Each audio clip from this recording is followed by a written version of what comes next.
Pai do Senhor, meus irmãos, bem-vindo para mais um momento regando vidas nesta manhã de terça-feira.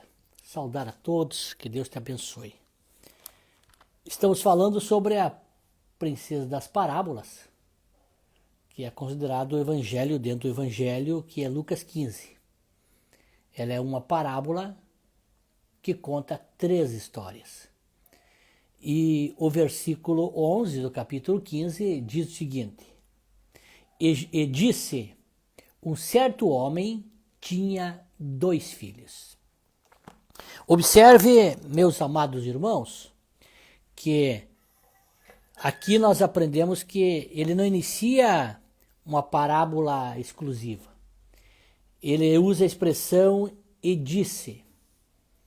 Denota a sequência da parábola, porém só mudando a história. Certo homem tinha 2 filhos.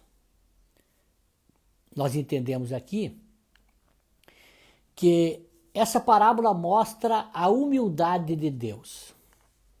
Porque nas 3 histórias que nós aprendemos e conhecemos dentro dessa parábola, Deus se apresenta. E se apresenta de uma forma humilde. Primeiro nós falamos sobre que ele se apresenta como o bom pastor. O pastor era a profissão mais humilde da época, quando foi escrita e falada essa parábola. Deus se apresentando com humildade. Depois se apresenta com a mulher que perdeu 10 dracmas. Ali na parábola da mulher que perdeu a dracma, ela pode ser considerada como a igreja, mas também ela pode ser considerada como Deus, que é o Deus que move tudo, que organiza tudo para poder encontrar quem está perdido. E ele se apresenta sendo representado por uma mulher em uma época onde a mulher era como que um sub-humano. Era desprezada numa época de uma sociedade machista. Então a mulher não tinha o valor que tem hoje, não tinha o valor do homem naquela ocasião. Deus se apresenta como a mulher. Isso denotando a humildade de Deus. Agora, nessa terceira história, dentro dessa parábola, ele se apresenta como um certo homem. Um homem sem nome. Um homem sem identificar quem é ele. Um certo homem, diz a parábola. Demonstrando também a humildade de Deus. Ele não cita um nome, também porque não era comum nas parábolas citar nomes. Porque aí não seria uma parábola, nós estaríamos contando uma história específica de alguém. Seria contar algo de, né? Mas quando ele não cita o nome, não é algo de exclusividade uma história, mas é algo para alguém, para todos que lessem essa parábola. Então, quando não cita o nome, ele está dizendo que não é de, mas é para. E é uma grande diferença. Se tu for observar na Bíblia, tu vai ver que Deus, a Bíblia sempre vai falar que muitas vezes Deus fala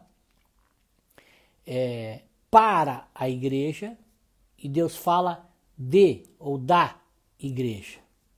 Então aqui nós observamos que essa história não tem nome, porque senão ela ficaria uma história exclusiva. Mas todos nós podemos nos situar dentro dessa história, porque ela é escrita para todos que lesse e que tivesse conhecimento dessa história. Um certo homem tinha 2 filhos. 2 filhos, isso nos mostra que Deus não tem filho único, que Deus tem mais do que um filho, que Deus tem muitos filhos. E você é um dos filhos dele. Todos nós somos filhos de Deus, você também é. Por isso que a parábola conta que Deus tinha 2 filhos, que esse homem tinha 2 filhos. E esse homem é um símbolo, né, de Deus. Tinha 2 filhos, são mais do que um. Né? Deus tem muitos filhos. E Deus não tem filhos privilegiados. Deus tem filhos esforçados. Deus tem filhos esforçados. E é interessante nós observar que esta parábola, é bom nós destacar também a questão de qual dos 2 que é bom. Qual dos 2 filhos que é bom. Quando o jovem rico chega para Jesus e o chama de bom mestre, Jesus refuta essa expressão dele e diz o seguinte: bom é só Deus. Ou seja, se esse moço rico não reconhecia Jesus como Deus, então não podia chamá-lo de bom. Bom é somente Deus. Então, se nós reconhecêssemos Jesus como Deus, como reconhecemos, então ele é bom. Então, Jesus não estava dizendo que ele não era bom, mas estava dizendo que o moço rico, o jovem rico, não podia chamá-lo de bom se não o reconhecia como Deus. E quando nós vemos essa parábola dos 2 filhos, desse pai amante que nós chamamos, a parábola é denominada parábola do filho pródigo, nós preferimos chamar de parábola do pai amante, do pai que ama.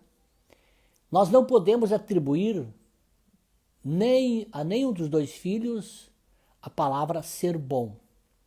Não podemos fazermos uma leitura precipitada. Não podemos ser inconsequente ao atribuir a um dos filhos bom e outro não. Porque a obra de nenhum dos 2 está completa no início dessa parábola.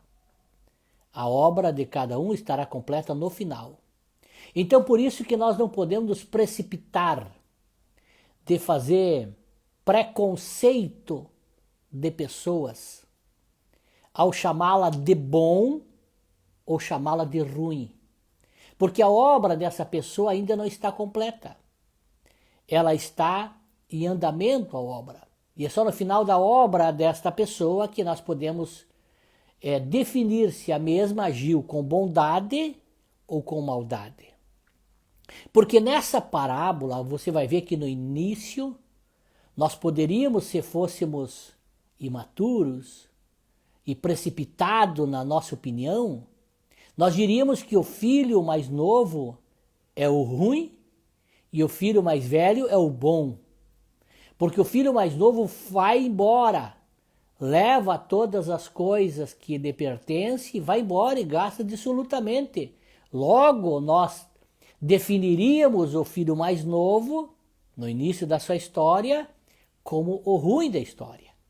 E o filho mais velho, que ficou com o pai, trabalhando, cuidando das coisas de casa, logo nós atribuiríamos ele como filho bom.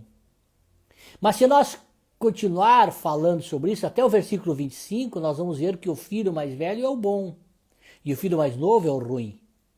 Mas tu vai ver que o fim da história de cada um muda de posição e de situação.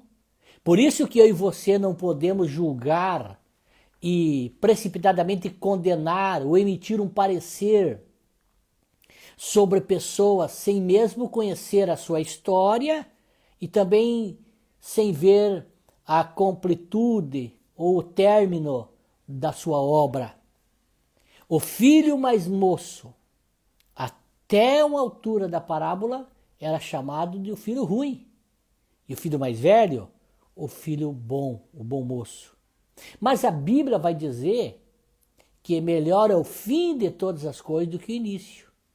O melhor é o fim do que o início. Por isso que o teu início da tua obra, da tua caminhada, pode ser o início um tanto turbulento, pode ser o início um tanto com dificuldade, caindo e levantando, mas o fim é melhor do que o início. Muitas pessoas iniciam tão bem, tão bonito, e nós olhamos para ela e dissemos como fulano é bom, como fulana né? Tem atitudes boas, mas às vezes o fim dele, o dela, não é bom. E assim o contrário também.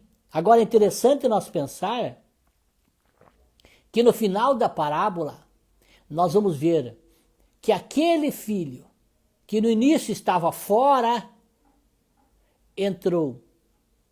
E quem estava no início dentro, no final, saiu. E quem estava fora entrou, e quem estava dentro saiu, porque quem estava fora entrou. E quem saiu não entrou, porque quem estava fora tinha entrado para a casa do Pai.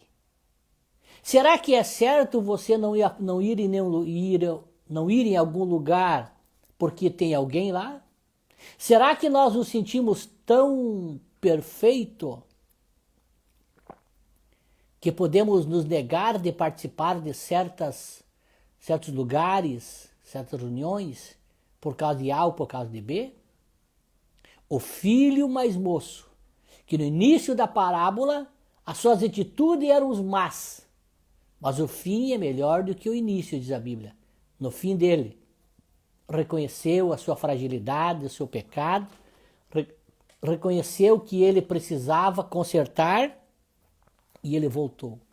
E o filho mais velho, que no início da parábola era o bom da história, no final se demonstrou como o intolerante, se demonstrou sem misericórdia, se demonstrou sem perdão e demonstrou-se como um homem que não se alegra com a conquista, não se alegra com a vitória do seu semelhante.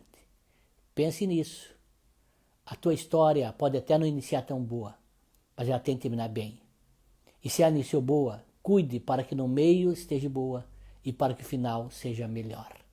O filho pródigo é o exemplo disso. São duas personagens que mudaram de posição na caminhada da vida. Um iniciou mal e terminou bem. O outro iniciou bem e terminou mal. Pense nisso. Vamos orar. Querido Deus e amado Pai, muito obrigado por esta manhã que o Senhor nos traz mais uma palavra ao nosso coração. Obrigado, Senhor, por estarmos na Tua presença. Venho diante de Ti te adorar. Senhor, obrigado por esse ensinamento, pois aqui aprendemos, Deus, que a vida nos traz circunstâncias e situações que podemos mudar de atitudes, mudar de comportamento. Nós observamos que esses dois jovens iniciaram as suas caminhadas. Um iniciou bem, mas no final da caminhada encerrou mal. O outro iniciou mal, mas encerrou bem. Nos ajuda, Senhor, se nós já iniciamos bem, que possamos continuar e encerrar bem a nossa caminhada. Mas se porventura alguém iniciou mal, possa na caminhada reconhecer que precisa mudar as atitudes, mudar as suas ações e tomar uma atitude de agradar ao Senhor. Deus, eu entrego nas tuas mãos cada um que está me ouvindo. Nos ajuda, nos dá o temor do Senhor, nos guarda, nos abençoa, nos orienta e nos dirige. E estende as tuas mãos sobre nós, que possamos a cada dia nos moldar pela tua palavra e te servirmos cada dia melhor. Deus, eu quero orar por cada pessoa que está me assistindo.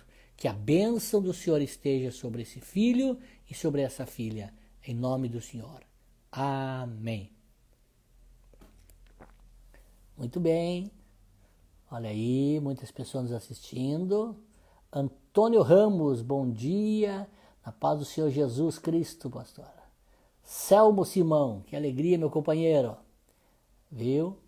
Olha aí. Sônia Pinheiro, né? Mão Alcima Raquel, Zesormina Zeredo Cauro, Rosângela Vezarro, né? São muitos assistindo ali. Lídia, né, Manena, né? Gilmar Cruz, que bom, Gilmar, continuou conosco. Madalena Alves, olha aí, nos deixou um texto lindo aqui. Paz, pastor, Deus abençoe a sua vida, estamos orando por vocês. E grandes coisas Deus tem preparado para a sua vida, Deus é fiel. Amém, irmã Madalena, receba essa palavra, né? Todos são bem-vindos para estar conosco. Euclides Ribeiro, um grande abraço. Encerramos então mais uma live, voltamos amanhã, permitindo Deus, né, com outro momento regando vidas. Até amanhã, na paz do Senhor.